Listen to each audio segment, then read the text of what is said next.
Hey guys, Drea Avent here with Broncos linebacker Shane Ray. A lot of exciting things going on in his life. Obviously, just won a Super Bowl as a rookie, and he squeezed me in this weekend, so I'm super excited to be here. Shane, what's up? Thanks for having me. What's going on? I'm glad that you could come and we can do this. So excited. Well, let's jump right into it, Shane. You won a Super Bowl as a rookie.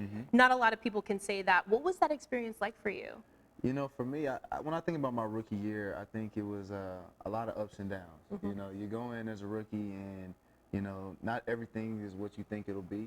Absolutely. And I think I definitely faced some of that, you know, coming in, having, you know, a couple injuries happen.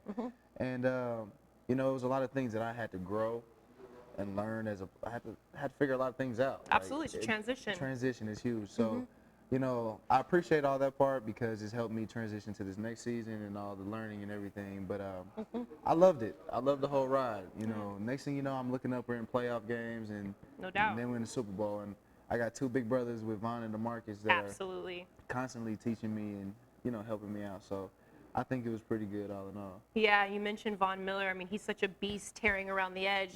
I'm just a football aficionado, and watching him, I'm just so impressed. What's the biggest thing you take away from being his teammate? You know, a lot of people really don't know how much work Vaughn really puts in. And, you know, every day he comes in, he loves his job. That's the first and foremost thing that I can say about Vaughn. He comes out to the football field with a smile on his face every day, and everybody's like, "Oh, he's so goofy," but that's Vaughn. He's loving his job, you know. And you know, I can say there's days I wake up, I'm like, "Oh my God, like football again," you know. But I took that aspect of looking at it from his eyes, like, you know, I'm doing something that I love to do. This is fun, no doubt. And I can perfect myself. I can try to perfect my craft, and so that's what Vaughn does on a daily basis. He knows how he works, how his body works, how he eats every morning, his schedule, and that's what makes him so great. Absolutely, he's a beast, and so are you. I want to talk a little bit about your goals for next season. I know at Mizzou you hold the record there for 14.5 sacks. What can fans expect this season as far as getting after the quarterback more and being even more of a pass rusher? You know, I think with everything that I went through last year in my limited playing time, I think I played 30% of my defensive snaps behind Vaughn and DeMarcus, and I still had 4 sacks. I should have had 5, but Brady threw the ball away. So he Remember that? Yeah, he robbed me of a sack. So I still say I had 5, but I'm going with 5. Yeah, I think with the added playing time that I'm going to get, you know, with helping keep DeMarcus fresh and just this new level that I feel like I've gotten to as a player. I don't see anything less than 10 sacks for me.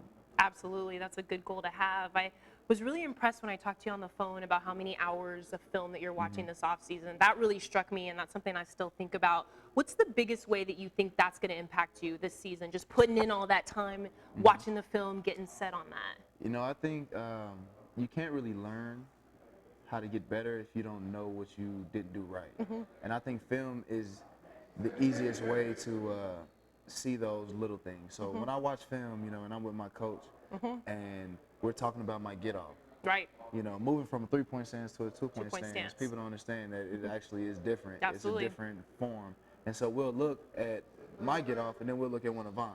And he'll be like, let's watch Vaughn. And so you'll see Vaughn like sink down, kind of coil up, and then come out of stance. And then you'll see mine, and I'll just be leaning. Right. You know, and it's like, okay, Shane, let's fix this. So instead of you leaning this way, let's try to go down and then push out. And so looking at the film and then going and working on it in practice, it instantly made my get off get better.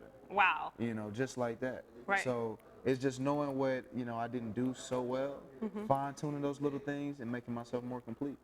Very nice, and I know you've been doing a lot of MMA training related things this off season. What's the biggest way you think that's going to help you as far as your rush technique? Because I know you're really big on that right now. Well, a lot of people don't understand is, you know, pass rush is all hands and reaction.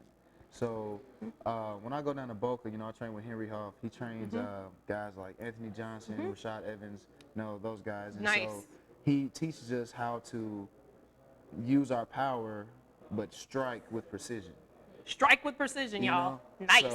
So when you're pass rushing and you're using your hands, a lot of times you have to have your placement correct. You have to have your hand-eye coordination right. And you also have to have your feet right. You know what I'm saying? So there's a lot that goes into it. Right. So moving and being put in something that I'm not comfortable doing. Like, I'm not a boxer. Like, a boxer couldn't come and play football, so I can't go over there and, you know, and play UFC, you know, do boxing or UFC. No doubt. you know, putting myself in a position where I'm not as comfortable of having to move left and right and throw my hands, you know, that helps your coordination and like the total, you know what I'm saying? Like you combine that with football, you just get better. Getting better, that's what it's all about. And still much more to come with this guy right here, Shane Ray. We've got a part 2. I'm going to talk to him about Peyton Manning and the influence that he had on him. We're also going to do the 3-minute play with DA. You guys love this segment, a lot of good feedback, finding out more about personality. So we're going to dig deep into this guy's personality. So keep a lookout. DA, Shane Ray, part 2, look out. For sure.